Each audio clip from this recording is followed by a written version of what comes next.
चर्चा को लेकर defence expert retired group captain VN Jha साहब हमारे साथ जुड़ चुके हैं। झा जी, बहुत बहुत स्वागत है जनतंत्र टीवी पर आपका।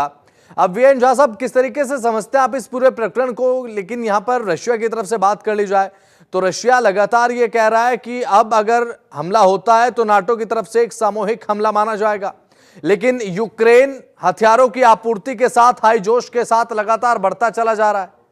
क्या समझते हैं आप? देखिए, जहां तक नैरेटिव की सवाल है उस पर मत जाइए, क्योंकि वॉर में नैरेटिव किसी न किसी तरह से सेट तो की ही जाती है।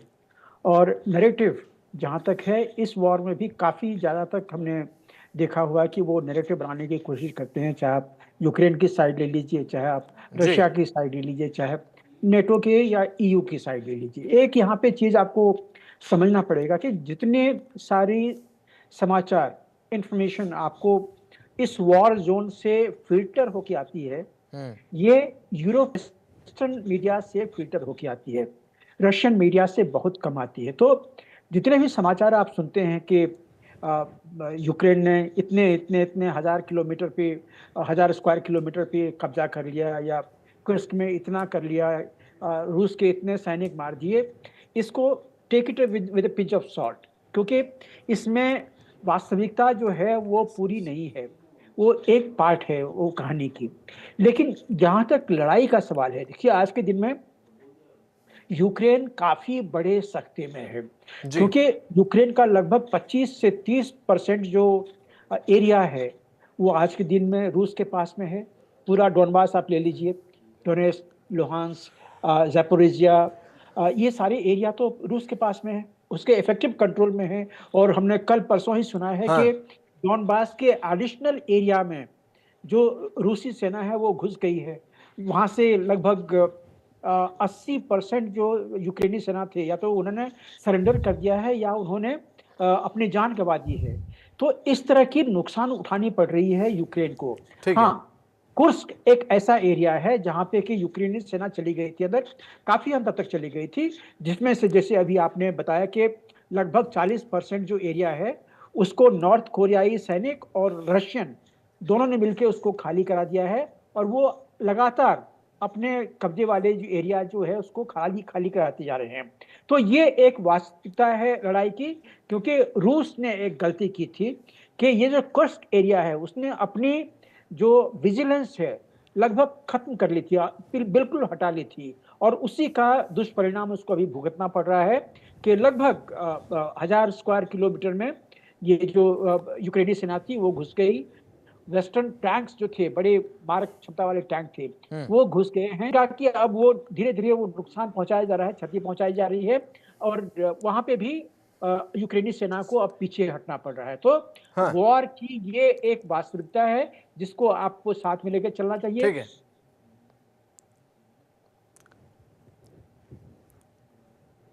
और जो है वो यूक्रेन को दे सकता है, क्योंकि रूस एक न्यूक्लियर संपन्न देश है। आज के दिन में 1 किलोवाट के, 15 किलोवाट के, मेगाटन के, ये सब जो रूसी हथियार हैं न्यूक्लियर, ये सब उनके पास में हैं। जिस भी दिन रूस को लगेगा ऐसा कि ये सारा जो चल रहा है नेटो के देश से, देखिए जेलेंस्की तो कुछ कर नहीं रहा है, जेलेंस्की सिर्फ एक मोहरा है। आज के दिन में जो भी किया जा रहा है, कर रहे हैं वो या तो यूएसए के इशारे पे या यूएसए लेड नेटो फोर्सेस द्वारा।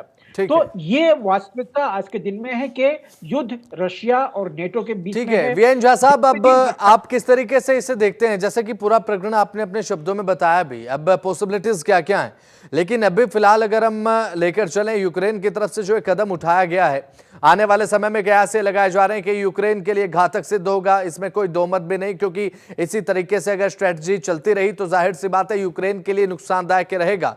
अब ऐसे में रशिया की तरफ से लेकिन ऑप्शन क्या क्या देखते हैं आप? क्योंकि रशिया की तरफ से कह दिया गया है कि अब नाटो भी पूरी तरीके से सचेत हो जाए। अब ऐसे में क्या रशिया की तरफ से रिटेलिएट किया जाता है कि इस कदम के बाद?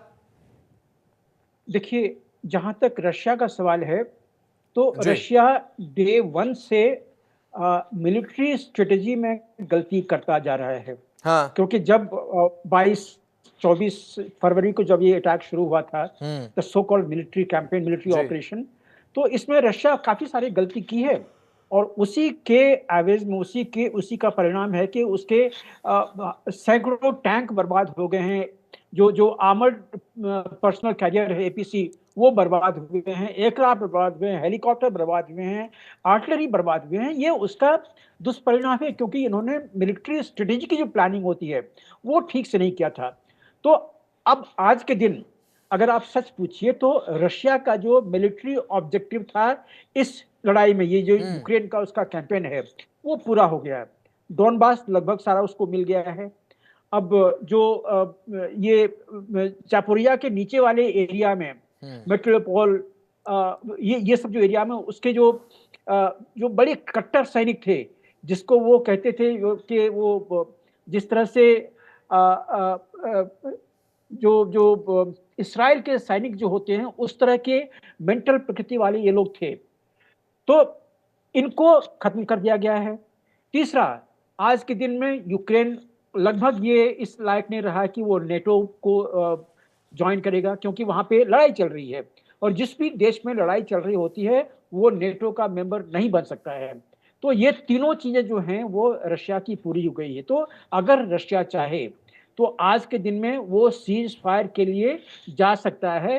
सिर्फ एक उसको प्रिकॉशन लेना पड़ेगा कि वो पूरी की पूरी सेना, जितनी लंबी उसकी इंटरनेशनल बॉर्डर है यूक्रेन और रशिया का, उसमें वो डिफेंसिव पोजीशन में आ जाए। मेरी बात मार्क कीजिएगा, जी। जहां पे भी लाइन ऑफ कंट्रोल है, अगर रूसी सेना आज के दिन में वहां पे डिफेंसिव मोड में आ जाती है तो यूक्रेनी सेना उसको बेदने से नाकाम रहेगी, क्योंकि यूक्रेन के पास में आज के दिन में इतनी सेना नहीं है कि रूस के सेना के 2.5 से 3 गुना सेना लेके वो चढ़ाई कर दे। तो अगर रशिया अपना डिफेंसिव पोस्चर अडॉप्ट कर ले तो यूक्रेन यहां से आगे कुछ नहीं कर पाएगी। यूक्रेन को परफोर्स उसको सीज फायर के लिए एग्री होना पड़ेगा। लेकिन बात वही है, अमेरिका के हाथ में अभी रिमोट है, अमेरिका जो ठीक है। चाहे यूक्रेन वही करेगा। तो मुझे लगता है कि जब ये सत्ता परिवर्तन होगा अगर अमेरिका यहां में, पर जब रशिया की तरफ से डिफेंसिव मोड इख्तियार कर लिया जाता है तो क्या यह प्रेरित नहीं करेगा यूक्रेन को इस पूरे प्रकरण को जारी रखने के लिए? क्या यह रशिया की देखिए तरफ से एक कमजोरी नहीं दर्शाएगा इस प्रकरण में? देखिए इसमें क्या होगा कि सिर्फ एरियल मार्ग है जिसमें कि यूक्रेन अपने मिसाइल छोड़ सकता है, लेकिन वो सारे मिसाइल इंटरसेप्ट हो जाएंगे। लेकिन जहां तक सैनिक की कार्रवाई होती है, सीमा पार करके रशिया के ऊपर में अटैक करना, तो ये ऑफेंसिव पोस्चर के लिए यूक्रेन को रशिया के लगभग 3 गुना सेना को लेके आगे जी। जाना पड़ेगा, जो कि उसके पास ही है। तो इसलिए मैं कह रहा हूं कि अगर रशिया डिफेंसिव मोड में आ जाए आज के दिन में, तो लड़ाई जो है यहाँ पे लगभग थम सी जाएगी। जो कोई भी एक्टिव जो जो परफोर्स जो टेकअप होता है वो नहीं होगा, एक्टिव लड़ाई नहीं होगी। हवाई मार्ग फिर भी खुला रहेगा। तो हवाई मार्ग को न्यूट्रलाइज करने के लिए ठीक है। रशिया के पास में बहुत सारे माध्यम है, क्योंकि उसकी एयर डिफेंस काफी तगड़ी है। तो अगर वो एयर डिफेंस ग्राउंड पे डिफेंसिव पोस्टर और हवा में एयर डिफेंस, ये दोनों चीज ले ले, तो रशिया को कोई ज्यादा थ्रेट नहीं है। यूक्रेन के लिए कोई दूसरा रास्ता नहीं रह जाता है सीज फायर साइन करने के अलावा। ठीक है।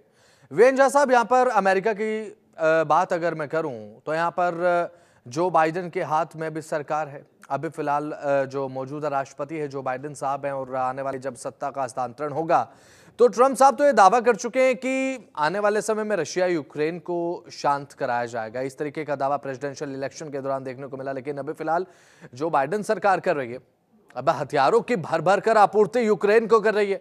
अमेरिका का तो ये दोहरा रवैया हो गया ना। एक तरफ एक नेता कहते हैं कि हम शांति स्थापित करेंगे, लेकिन दूसरे नेता हथियारों की पूरे तरीके से आपूर्ति कर रहे हैं।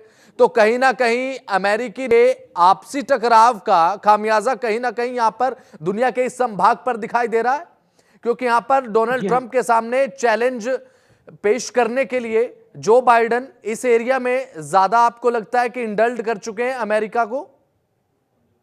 जी हाँ, बिल्कुल सही कहा आपने। जो बाइडेन को ऐसा नहीं करना चाहिए था तब, हाँ बिल्कुल। जबकि वो जानते हैं कि वो सरकार में कंटिन्यू नहीं करने जा रही है। तो एक आपसी समझ होती है दो प्रेसिडेंट की, एक जाने वाले प्रेसिडेंट और एक आने वाले प्रेसिडेंट, कि बिल्कुल। आगे का जो रणनीति है वो क्या हो। बाइडेन इसमें कहीं न कहीं जो है वो गलती कर गए हैं, और उन्होंने जो लगभग 800 मिलियन डॉलर का जो उन्होंने यूक्रेन को सहायता देने की कोशिश की है, ये कहीं न कहीं गलत है। जो कि सब कुछ मिला के लगभग $8 बिलियन हो रहा था, जो बहुत बड़ी राशि होती है। हाँ, तो ये साइन करके उन्होंने, लेकिन देखिए वॉर जो है वो इक्विपमेंट से नहीं जीती जाती है। उसके लिए आपको जो जो कहते हैं ना कि फुट ऑन द ग्राउंड, इतने लोग आपको चाहिए कि वो रशियन फोर्सेस को ओवरकम कर सके, वो बिल्कुल। आपके पास में नहीं। सिर्फ वॉर मशीन से काम नहीं चलेगा, इसमें साजो सामान आ रहे हैं, उसके लिए ट्रेनिंग करनी पड़ेगी, उसके लिए फिर उसको अलग से एक फोर्स बनाना पड़ेगा। ये सब चीज, इतना भी समय नहीं है।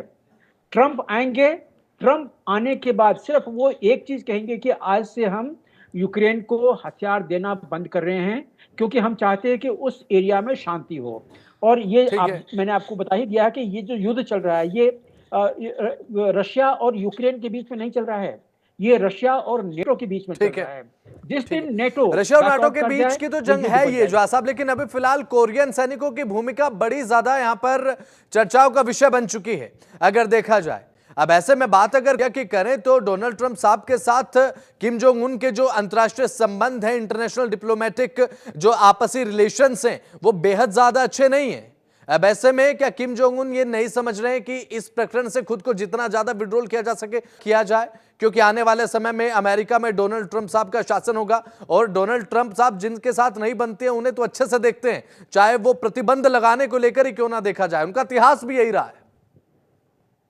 देखिए इस एरिया में जो जो पिक्चर क्लियर नहीं है। हाँ, नॉर्थ कोरिया की जो भूमिका है, हाँ, वो अभी चूंकि रूस ने और नॉर्थ कोरिया ने एक मिलिट्री डील साइन की है, जिसमें कि ठीक है। अगर एक के ऊपर में हमला होता है तो दूसरे के सैनिक वहां पे चले, तो इसी जो अनुबंध है, इसी जो एग्रीमेंट है, इसके जी, तहत में नॉर्थ कोरियन फोर्सेस अभी रूस आई हुई हैं।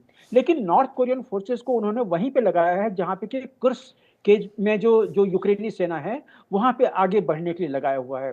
ये बहुत बड़ा एरिया नहीं है, ये 13 किलोमीटर लगभग लंबा एरिया है, हम्म, जिसमें कि पेरीमीटर को अगर कर लीजिए, पूरी लाइन अगर खींच लीजिए, तो लगभग 20 किलोमीटर होता है। ये बहुत बड़ा एरिया सैन्य ठीक है। क्षेत्र में नहीं है। अगर कल को अगर ट्रंप वाद ही करते हैं किम जोंग उनको कि आप अपने सेना को वहां से बुला लीजिए, तो भी कोई ज्यादा फर्क नहीं पड़ेगा। लेकिन ये वो बात नहीं कर सकते हैं, क्योंकि रशिया के साथ में जी, ये एग्रीमेंट है और वो सोल्जर्स आज के दिन में रशिया के जमीन पे है। दूसरी चीज, हम्म, आने वाले दिन में ट्रंप की जो नीति है कोरिया के खिलाफ, चाइना के खिलाफ और ठीक रशिया है। के खिलाफ, ये क्या होगा कोई नहीं जानता है। आज के दिन में रशिया जो है वो कोई ज्यादा त्रस्त नहीं हुआ है। रशिया रशिया लगभग वहीं पे है। ठीक है। लेकिन दूसरी तरफ में ये यूक्रेन जो है लगभग बर्बाद हो गया है। इसके सैनिक खत्म हो गए हैं, इसकी पूरी इकोनॉमी जो है खत्म हो गई है, इंफ्रास्ट्रक्चर खत्म हो गई है। आज के दिन में पावर जहां पे भी वो ठीक, जिसकी शुरुआत हुई तो कयास लगाए जा रहे थे कि जब अमेरिका में सत्ता का हस्तांतरण होगा तो हो सकता है कि इस संभाग में शांति स्थापित हो, लेकिन फिलहाल जो बाइडेन अपने तरीके से जो कार्यशैली अपना रहे हैं, फिलहाल जिस तरीके से यूक्रेन को आपूर्ति लगातार करते जा रहे हैं, बात आर्थिक मदद की, हथियारों की मदद की लगातार करते जा रहे हैं, अब ऐसे में एक रीजनल वॉर जैसी स्थिति क्या आप देख रहे हैं? अब ऐसे में क्या इस कंडीशन में जब रशिया वर्सेस नाटो हो चुका है ये पूरा प्रकरण, जो कि पूरी दुनिया की आंखों के सामने है, क्या अभी भी कोई इंटरनेशनल डिप्लोमेटिक डायलॉग की गुंजाइश बचती है संभाग को लेकर या नहीं? देखिए, मैं बहुत होपफुल नहीं हूं कि ट्रंप के आने के बाद ये लड़ाई तुरंत बंद हो जाएगी। ठीक है। ट्रंप कहते जो हैं वो अपने हिसाब से कहते हैं, लेकिन वो जो कहते हैं जी। इसका पूरा होना जमीन पे बहुत सारे और चीजों पे निर्भर करता है। देखिए आज के दिन में यूरोप में जितने भी नेटो के देश हैं, वो ये नहीं चाहते कि ये युद्ध बंद हो जाए। हम्म। वो अपनी दुकान वहां पे खोले रखना चाहते हैं, क्योंकि उनकी जो वॉर मशीन है वहां से बिक रही है। अमेरिका डोनेट कर रहा है यूक्रेन को, लेकिन हम्म। बाकी जो नेटो के कंट्रीज हैं वहां पे यूरोप में, वो अपना जो वॉर मशीन है उसको बेच रहे हैं। तो उनको इससे फायदा हो रहा है। और दूसरा बिल्कुल। फायदा ये है कि जब तक ये वॉर चलती रहेगी, जी। अमेरिका से फंड जो है वो उनको मिलता रहेगा। हम्म। नेटो की जो वास्तविकता है वो तब तक वो बनी रहेगी। जिस दिन ये वॉर खत्म हो जाती है, उस दिन नेटो ठीक की, है। यूरोपियन देश की मैं कह रहा हूं, इनकी वास्तविकता जो है वो कम होनी शुरू होगी। और ये ठीक है। नेटो के देश यूरोप में जो है वो नहीं चाहते हैं। तो ट्रंप के आने के इमीडिएटली बाद वार खत्म हो जाएगा। मैं इसकी बहुत ज्यादा मतलब आई एम नॉट वेरी ठीक है। Hopeful about it. वो कहते जरूर हैं, लेकिन होगा क्या उनके आने के बाद, ये आने वाले दिन बताएंगे। चलिए ठीक है, वीरेंद्र झा साहब बहुत बहुत शुक्रिया, जनतंत्र टीवी को समय आपने दिया, बहुत बहुत शुक्रिया आपका।